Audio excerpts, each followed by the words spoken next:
ఆత్మీయులైన ప్రేక్షకులకు నమస్కారం. నా పేరు డాక్టర్ చిరుమామిళ్ళ మురళీ మనోహర్. ప్రపంచవ్యాప్తంగా ఉన్న మిమ్మల్ని అందరినీ ఇలాగా ఈ ఛానల్ ద్వారా కలుసుకుంటున్నందుకు చాలా ఆనందంగా ఉంది. ఫుడ్ ఫార్మసీ అనే ఈ చక్కని కార్యక్రమాల పరంపరలో మన వంటింట్లో దొరికేటటువంటి దినుసులతో, వంటింటి పదార్థాలతో ఎలాంటి ఔషధాలు తయారు చేసుకోవచ్చు, ఎలాంటి సమస్యలను తగ్గించుకోవచ్చు అన్న విషయాల్ని తెలుసుకుంటున్నాం. ఈ కార్యక్రమంలో ఒక అద్భుతమైనటువంటి విషయాన్ని మనం తెలుసుకోబోతున్నాం. తమలపాకులో దాగున్న ఔషధ రహస్యాలు, ఆరోగ్య విలువలు, ఈ మొత్తం సమాచారం తెలుసుకుందాం. ఒక మొక్కలో తమలపాకు గురించి చెప్పాల్సి వస్తే కామరంజని, శ్రమభంజని ఈ తమలపాకు. ఈ శ్రమను తగ్గించేటువంటి పదార్థాల్లో ఇది అత్యంత ఉత్తమమైంది, అత్యంత ప్రభావవంతమైంది. దీంట్లో డిఫరెంట్ టైప్స్ ఉంటాయి. నలుపు, తెలుపు, పసుపు, ఇలాగ అనేక రంగులలో ఈ తమలపాకులు మనకు దొరుకుతాయి. ఈ తోటలు మన దేశంలో చాలా చోట్ల మనకి ఎక్కువగా కనిపిస్తూనే ఉంటాయి. చాలా చోట్ల ఈ తోటలు పెంచుతూ ఉంటారు. దీనికి కొన్ని ప్రత్యేకమైన రుచులు ఉంటాయి. కారం రుచి ఉంటుంది, చేదు రుచి ఉంటుంది, తీపి, ఇలాగా అనేక రుచుల కలగలుపు ఈ తమలపాకు. ఇన్ని రుచులు దీంట్లో ఉంటాయి కాబట్టి దీనికి ఔషధ శక్తులు వస్తాయి. ఇది కంఠస్వరాన్ని బాగు చేస్తుంది. చక్కటి శ్రావమైనటువంటి కంఠస్వరం మీ సొంతం అవుతుంది. అలాగే తమలపాకు ఆకలి పుట్టిస్తుంది, అరుగుదలను కూడా పెంచుతుంది. పైగా జలుబును తగ్గిస్తుంది, దగ్గును దూరం చేస్తుంది. అన్నిటికీ మించి శరీరంలో ఆ తాపం ఏదైతే ఉంటుందో ఇలాంటి వీటిలలో ఇది చాలా ఎక్సలెంట్గా పనిచేస్తుంది. అయితే ఎక్కువగా వాడితే మాత్రం పైత్యాన్ని ఎక్కువ చేస్తుంది. కాబట్టి కొంచెం జాగ్రత్తగా ఉండాలి. ఇది అనేక సమస్యలని ఏకకాలంలో తగ్గిస్తుంది. శ్రమ తగ్గిస్తుంది, భుక్తాయాసాన్ని తగ్గిస్తుంది. అలాగే దంతాలు గట్టిగా బిగుసుకోవటానికి సహాయపడుతుంది. వాతశ్లేష్మాలు దరిజారకుండా కాపాడుతుంది. ముఖ్యంగా బాలింతలకి ఈ తమలపాకు వల్ల అనేక ఉపయోగాలు ఉంటాయి. అయితే తమలపాకు అనడంతోనే ఎవరికైనా తాంబూలం గుర్తుకొస్తుంది. ఈ తాంబూలం గురించి కొంత ప్రత్యేకంగా మనం ప్రస్తావించుకోవాలి. ఇటు అందానికి అటు ఆనందానికి ఈ భాగస్వాముల నోరు పండించి వాళ్ళ మధ్య ప్రేమానురాగాలు ఉంటాయి కదా, వాటిని పెంచడానికి, ఆ దంపతుల శృంగార సన్నివేశాన్ని పండించుకోవటానికి ఆయుర్వేద శాస్త్రజ్ఞులు సూచించినటువంటి ఒక అద్భుతమైనటువంటి విధానం ఏమిటి అంటే ఈ తాంబూల ప్రక్రియ. ఈరోజు కూడా చాలామంది ఇళ్లలో తాంబూలపు పెట్టెలు మనకు కనిపిస్తూ ఉంటాయి. ఎన్నో ఔషధ గుణాలు కలిగి ఉండేటటువంటి ఈ తమలపాకులు, వీటికి కొద్దిగా జాపత్రి, కొంచెం జాజికాయ, కాస్త లవంగాలు, అలాగే యాలకుల గింజలు, పోక చెక్క, అలాగే కవిరి, కట్ట అంటారు, అలాగే కుంకుమ పువ్వు, పచ్చకర్పూరం, కొద్దిగా సున్నం, ఇవన్నీ కలిపి తాంబూలం తయారు చేయాలి. అంటే వీటన్నిటిలోనూ ఒక్కోదానికి ఒక ప్రత్యేకత ఉంటుంది, ఔషధ గుణాలు ఉంటాయి. తమలపాకులకి కొద్దిగా జాపత్రిని, అలాగే కొంచెం జాజికాయని, లవంగాల్ని, యాలకుల గింజల్ని, పోక చెక్కని, కవిరి, అలాగే కుంకుమ పువ్వు, పచ్చకర్పూరం, కాస్త సున్నం, ఇవన్నీ కలిపి చుట్టినటువంటి తాంబూలం. ఇది నోటికి చక్కని ఆకర్షణీయమైనటువంటి ఎర్రటి సహజమైన రంగునిస్తుంది, లిప్స్టిక్లాగా కాదు. అలాగే వాత కఫాన్ని తగ్గిస్తుంది. అన్నిటికి మించి నోటి లోపల ఏమన్నా క్రిములు ఉంటే వాటిని పోగొడుతుంది, వాటిని నశింపజేస్తుంది. ముఖ్యంగా మెయిన్ ప్రాబ్లం చాలామందికి నోటి దుర్వాసన. దీంతో సోషల్ ఐసోలేషన్ జరుగుతూ ఉంటుంది. అంటే తమను తామే సంఘం నుంచి వేరుపరుచుకుంటూ ఉంటారు, ఎవరిలో కలవలేరు. ఇలాంటి నోటి దుర్వాసన సమస్యను తగ్గిస్తుంది. ఎందుకంటే లాలాజలాన్ని స్టిమ్యులేట్ చేస్తుంది కాబట్టి సహజంగా ఈ నోటి దుర్వాసన తగ్గుతుంది, ఏదో మౌత్ వాష్లాగా కాదు. అలాగే ఆకలి పుట్టిస్తుంది తాంబూలం. భోజనం తర్వాత ఈ భర్తకి భార్య ఈ తమలపాకులు చిలకలు చుట్టి నోటికి అందించడం అన్న ఆచారం కొంతమంది ఇళ్లలో మనం గమనిస్తూ ఉంటాం. దీనికి ఒక చక్కని ఇండికేషన్ ఉంటుంది. ఆనందాన్ని, ప్రేమానురాగాల్ని ఇది పెంచుతుంది. ఎందుకంటే ఒకళ్ళకి ఇవ్వటం వల్ల ఈ ప్రేమానురాగాలు అనేవి పెరుగుతాయి. తాంబూలానికి ఉపయోగించేటువంటి ఆకులు, వీటిని శుభ్రంగా తడిగుడ్డతోటి తొడవాలి. తుడిచి, ఇక్కడ చాలామంది అలాగా ఆకులు మొత్తాన్ని తినేస్తూ ఉంటారు, కానీ ఈ ఆకుల ఈనెలలో విషం ఉంటుంది, అంటే విషతత్వాలు ఉంటాయి. కాబట్టి ఈనెలు తీసివేయాలి. అలాగే కొనలు కూడా కత్తిరించి వాడుకోవాలి.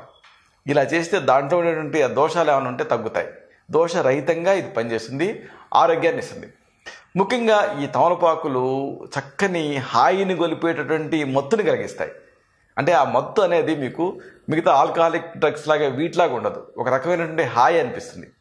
ముఖ్యంగా కామరంజకంగా ఇది పనిచేస్తుంది. సుఖమయ సంసారానికి ఇది మీకు సహాయపడుతుంది. అలాగే మేహరోగులు, అంటే బర్నింగ్ యూరినేషను, పాలియూరియా, ఇలాంటి మేహరోగులు ఉంటే ఈ తాంబూల సేవన అనేది చాలా ఉపయోగపడుతుంది. ఇక్కడ మీకు ఒక ముఖ్యమైన విషయం చెప్పాలి. ఈ మధ్యకాలంలో ఈ జర్దా కిడ్నీలు వీటిని వాడుతున్నారు. అయితే ఇవి ఎంత మాత్రం మంచిది కాదు. వీటి వాడకం వల్ల మళ్ళీ నోటి క్యాన్సర్లు వచ్చే రిస్క్ ఉంటుంది. అలా కాకుండా ఇప్పుడు మనం చెప్పుకున్న పద్ధతిలో తాంబూలాన్ని వాడితే దాని పరిమితంగా వీటి వల్ల అనేక ఆరోగ్య లాభాలు ఉంటాయి. సరే, ఇదంతా తాంబూలం గురించి. మరి యాజిటీస్గా ఈ తమలపాకుని ఉపయోగించి ఎలాంటి సమస్యలు తగ్గించుకోవచ్చు, ఎలాంటి ఔషధ ఉపయోగాలు ఉన్నాయి, వీటిని వరుసగా తెలుసుకుందాం. బోధకాలు కానీ లేకపోతే వరి బీజం అంటే బీర్జాల వాపు కానీ ఉన్నప్పుడు తమలపాకు అద్భుతంగా పనిచేస్తుంది. తమలపాకుని ముద్దగా నూరాలి. ఈ ముద్దని వేడి నీటితో కలిపి కొంచెం ఉప్పు కలపాలి. తమలపాకుని ముద్ద చేసి దీనికి వేడి నీళ్ళు కలిపి కొద్దిగా ఉప్పు కూడా కలిపి దీన్ని లోపలికి తీసుకోవాలి, సేవించాలి. దీంతో బోధకాల సమస్య తగ్గుతుంది. వరి బీజంలో ఉండేటువంటి వాపు, ఆ పోటు ఇలాంటివి తగ్గుతాయి. కాబట్టి బీర్జాల వాపు ఉన్నా, ఆర్కైటిస్ ఉన్నా, లేకపోతే ఆ బీర్జాల శోధ ఉన్నా, ఇలాంటి అన్ని సందర్భాల్లోనూ దీన్ని వాడుకోవచ్చు. తమలపాకుని ముద్దగా నూరి కొంచెం వేడి నీళ్ళు కలిపి కొద్దిగా ఉప్పు కూడా కలిపేసేసి దాన్ని లోపలికి సేవించండి. దీంతో ఆ బోధకాలు సమస్య తగ్గుతుంది, లేకపోతే ఆ వరి బీజం సమస్య తగ్గుతుంది. వాపు, పోట్లు, ఆ బీజంలో ఆ సలుపులు ఇలాంటివి తగ్గుతాయి. ఇక పార్శ్వపు తలనొప్పి మరొక సమస్య, హెమిక్రేనియా. అంటే తలలో మధ్య భాగం కొంత భాగం ఇబ్బంది పెడుతూ ఉంటుంది, విపరీతమైన నొప్పి అనిపిస్తూ ఉంటుంది. ఇలాంటి పార్శ్వపు తలనొప్పిని కూడా ఈ తమలపాకు తగ్గిస్తుంది. తమలపాకుకి కాస్త కొబ్బరి నూనె కానీ నువ్వుల నూనె కానీ రాసి తమలపాకుని నిప్పు సెగ మీద వేడి చేయండి. లేకపోతే ఆ మంట వస్తూ ఉంటుంది కదా, గ్యాస్ స్టవ్ వెలిగించి ఆ కొంచెం దూరంగా పెట్టి వేడి చేయండి. తమలపాకుకి నూనె రాసి వేడి చేయాలి. ఇప్పుడు దీన్ని వేడిగా ఉన్న తమలపాకుని ఈ కణతల పైన కట్టుకోవాలి. పైనుంచి ఒక బ్యాండేజ్ కూడా చుట్టుకోవాలి. దీంతో ఆ పార్శ్వపు తలనొప్పి తగ్గుతుంది, రిలీఫ్ వస్తుంది. ఇక కొంతమంది ఇండిస్క్రిమినేట్గా మందులు వాడుతూ ఉంటారు, ముఖ్యంగా రస ఔషధాలు. ఇలాంటి సందర్భాలలో ఆ పాదరసం తాలూకు ఆ సైడ్ ఎఫెక్ట్స్ తగ్గించడానికి కూడా ఈ తమలపాకు ఉపయోగపడుతుంది. తమలపాకుని దంచి రసం తీసి ఆ రసం తాగితే ఆ రసదోషాలు తగ్గుతాయి. ఇక కొంతమంది కొన్ని సందర్భాల్లో చూస్తూ ఉంటాం, తల్లిపాలు అలా స్రవిస్తూనే ఉంటాయి, కానీ తల్లిపాలు ఆపాల్సిన సందర్భాలు కొన్ని వస్తూ ఉంటాయి.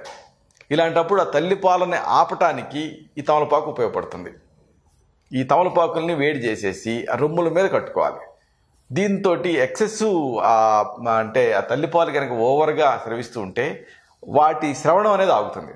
అంటే తల్లిపాలను ఆపాల్సిన సందర్భాలలో దీన్ని వాడితే మంచి ఫలితం ఉంటుంది. ఇక పైల్స్, అరిసెమ్మలలో కూడా తమలపాకులు ఉపయోగపడతాయి. తమలపాకులు అలాగే అత్తపత్తి ఆకులు నూరాలి. నూరేసేసి ఆ పేస్ట్ని ఆ అరిసెమ్మల మీద మలాంలాగా పూసుకోవాలి. దీంతో ఆ మొలల బాధ తక్షణమే తగ్గుతుంది. ఆ పిలకలు త్వరగా ఎండిపోయి రాలి పడిపోతాయి.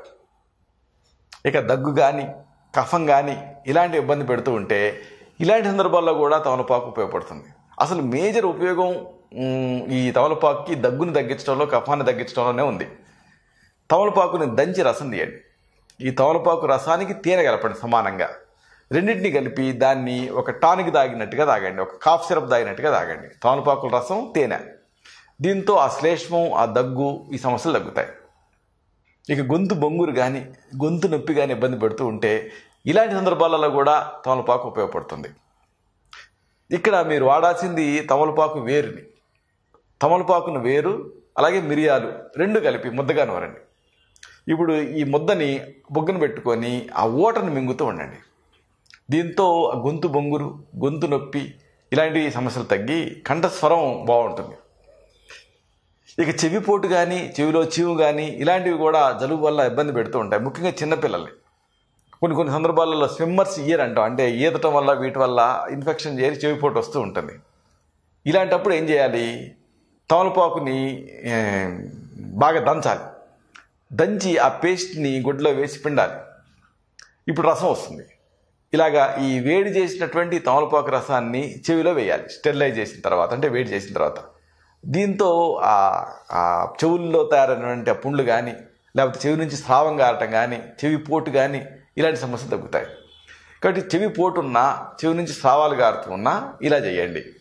అంటే తమలపాకుని దంచి ఆ తర్వాత గుడ్ల వేసి పిండి రసం తీసి కాస్త వేడి చేసి ఆ రసాన్ని చెవుల్లో వేయాలి. ఒక పావు టీ స్పూన్, 1/2 టీ స్పూన్ రసం వేస్తే సరిపోతుంది. ఇక కంటి సమస్యలలో కూడా తమలపాకు ఉపయోగపడుతుంది. ఇక్కడ మీకు వాడాల్సింది తమలపాకుల తొడిమల రసం. తమలపాకుల తొడిమల్ని దంచి రసం తీయండి.